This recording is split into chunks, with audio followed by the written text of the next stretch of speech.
Inilah Deng. Selamat menyaksikan. Cerita diawali dengan datangnya seorang pemuka agama ke rumah tua yang ada di hutan. Mereka menemukan anak bayi, namun ternyata bayi itu hanyalah ilusi. Yang sebenarnya mereka lihat adalah tengkorak bayi. Dan cerita pun dimulai. Seorang nelayan hendak mencari ikan dengan perahunya. Dalam perjalanan, ia bertemu dengan Deng, seorang anak yang tinggal di hutan. Anak tersebut memanggil-manggil orang tuanya.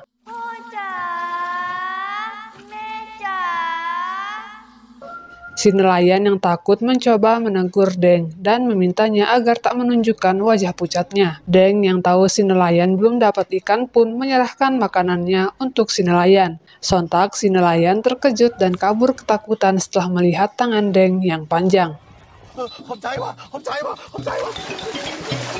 Meskipun Deng merupakan hantu, ia punya teman-teman yang selalu mengajaknya bermain. Yang pastinya teman-teman Deng ini tak tahu jika Deng adalah hantu.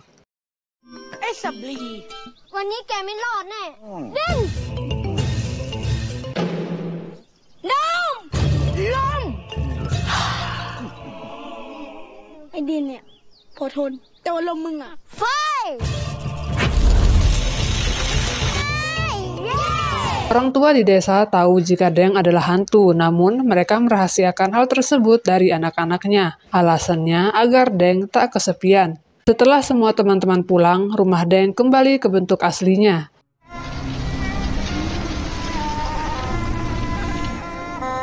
Dia selalu menggunakan ilusi agar tak ditakuti oleh teman-temannya. Penduduk desa selalu bergiliran mengantar sesaji ke gubuk di tengah hutan, yang merupakan rumah Deng. Rahasia Deng sebagai hantu mulai dicurigai seorang teman bernama Sri. Dia tak sengaja melihat api keluar dari tangan Deng saat bermain. Namun teman-teman meyakinkan jika ia salah lihat. Suatu hari datang pria asing ke desa tempat Deng tinggal. Pria itu datang untuk belajar di kuil. Ia bernama Biksu Ton. Kedatangannya disambut baik, dan di hari pertamanya ia disambut oleh Deng yang menakut-nakutinya karena sedang gabut. Namun pria itu tak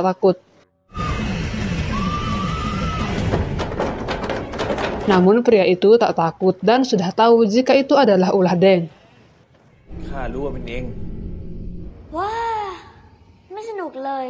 Deng pun minta tolong agar dibantu supaya bisa bertemu orang tuanya. Hari berikutnya saat perayaan upacara adat, Deng dan teman-teman hadir. Semua orang dewasa bersikap biasa saja dan memperlakukan Deng seperti manusia.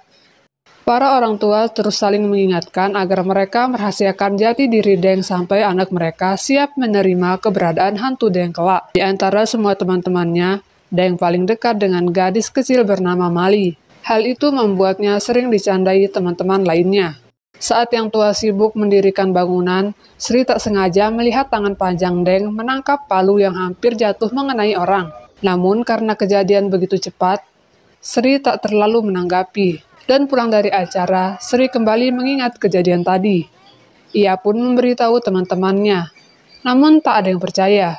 Dan di suatu malam yang gelap, salah satu warga desa sedang mencari ikan dan juga katak. Warga tersebut pulang dengan ketakutan setelah diganggu hantu. Warga itu sampai menginap semalaman di kuil. Ia kemudian menceritakan bagaimana hantu Deng menakutinya semalam. Kepala desa pun mengambil tindakan untuk melakukan ronda malam. Sebenarnya kepala desa kurang yakin jika Deng yang telah meresahkan warga, karena selama ini Deng sendiri sama sekali tak pernah sampai membunuh orang, ataupun menakut-nakuti secara berlebihan. Di hari Deng dan teman-temannya bermain, Sri mencoba memasang jimat untuk mengetahui apakah Deng hantu atau tidak. Deng yang mendengar rencana temannya biasa saja. Ia senang hati memakai kalung yang diberi. Setelah diperhatikan tak ada reaksi apapun, Deng menyerahkan kalung tersebut pada Samli. Melihat reaksi aneh Samli, mereka mengira Samli adalah hantu.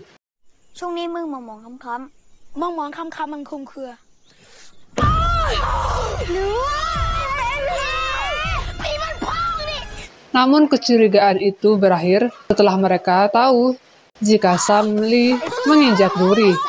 Ketika ronda malam mulai diberlakukan, hal tak enak terjadi begitu saja. Petugas ronda malam benar-benar diganggu hingga berkelahi satu sama lain. Si hantu yang mirip Deng pun menonton dengan gembira dari pohon. Keesokan harinya saat petugas ronda membuat laporan, 3 pria asing datang dengan pakaian aneh. Mereka memperkenalkan diri sebagai pemburu hantu. Mereka datang menawarkan diri untuk menangkap hantu Deng. Sementara itu Deng dan kawan-kawan sedang membersihkan rumah Deng. Sekali lagi Sri melihat hal mencurigakan. Saat menggunakan cermin ke arah Deng, ia tak bisa melihatnya. Ia pun memberitahu teman-teman lainnya. Namun usahanya gagal karena Deng merubah cermin yang Sri pegang. Sedangkan di kuil, Biksu Ton menanyakan keberadaan tubuh Deng. Namun, ketua kuil tak memberitahu karena takut ada yang akan mencurinya. Sri yang masih penasaran dengan Deng pun tak menyerah. Kali ini ia meminta teman-teman untuk melihat Deng dari arah berlawanan. Mereka pun mencoba melihat Deng melalui 2 celah kaki Heng. Sri dan Samli begitu terkejut setelah melihat rupa Deng yang asli.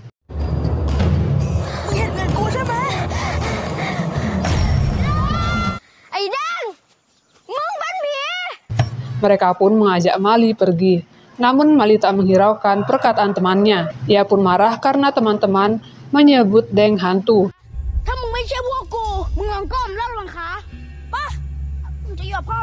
Melihat teman-temannya pergi, Deng hanya diam. Teman-teman tak ada lagi yang mau menemaninya selain Mali.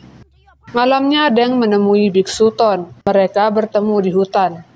Deng menceritakan tentang teman-teman yang tak lagi menemaninya. Deng pun takut Mali juga akan meninggalkannya. Warga desa tetap melakukan persembahan untuk Deng. Namun kali ini suasananya berbeda. Warga desa mulai takut dengan Deng karena kejadian ngeri yang telah dialami beberapa warga. Mali masih bermain dengan Deng karena belum tahu rupa Deng yang asli. Namun sorenya saat Mali hendak pulang, ia teringat dengan perkataan temannya. Mali kemudian mencoba melihat dari 2 kakinya.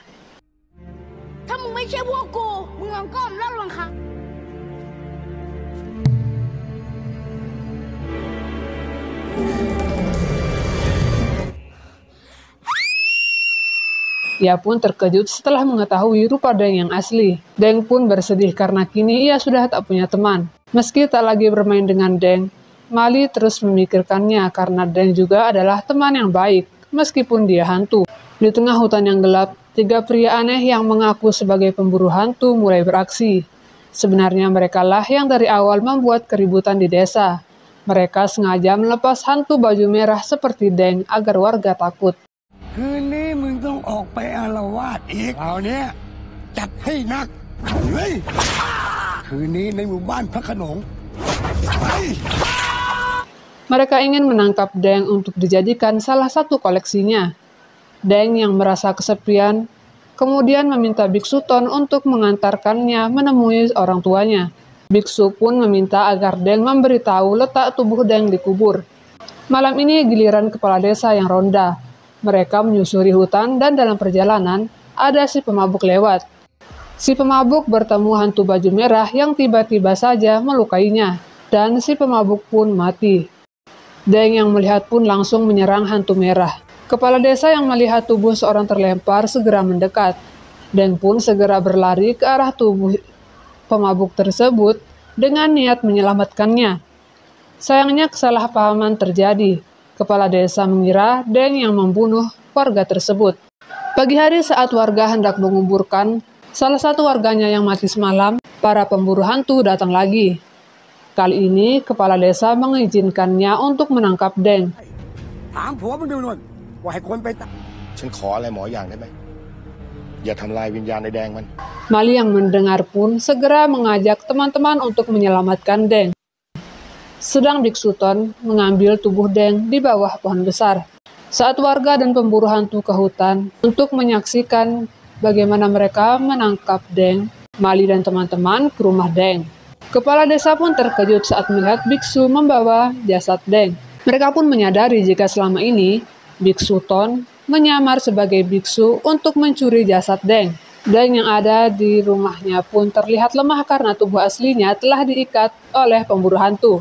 Heng kemudian menggendong dan membawanya pergi ke tempat aman. Teman-teman berencana mencuri tubuh Deng dari pemburu hantu. ไอ้สีมึงไปเอาร่างแดงมา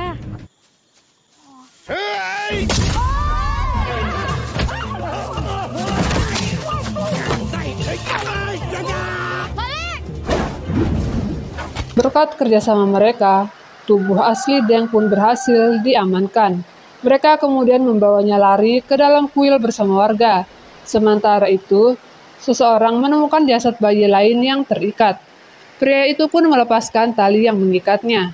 Tak lama muncul hantu anak kecil berbaju merah. Ia berterima kasih karena telah dibebaskan dari kurungan, dan setelahnya, si hantu baju merah pun menghilang. หลอกชาวบ้านชาวช่องเขากลัวหานี่เองเราบ้องหูนู่นเลย ฉันถูกหมอผีข่วยบังคับ ขอบใจลุงมากนะ Sampai kuil tiba-tiba suasana menjadi malam. Deng yang sudah bebas pun menyelamatkan warga dari para pemburu hantu. Dan tak lama orang tua Deng datang. ไอ้สำลี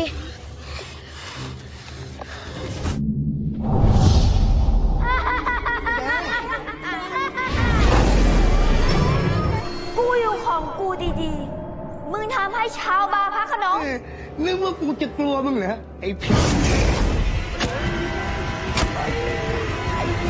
อย่าสร้างเวรสร้างกรรมต่อไปเลย Cuaca pun kembali tenang. Seketika wajah Deng berubah. Deng yang merindukan ibunya pun kemudian mendekatinya.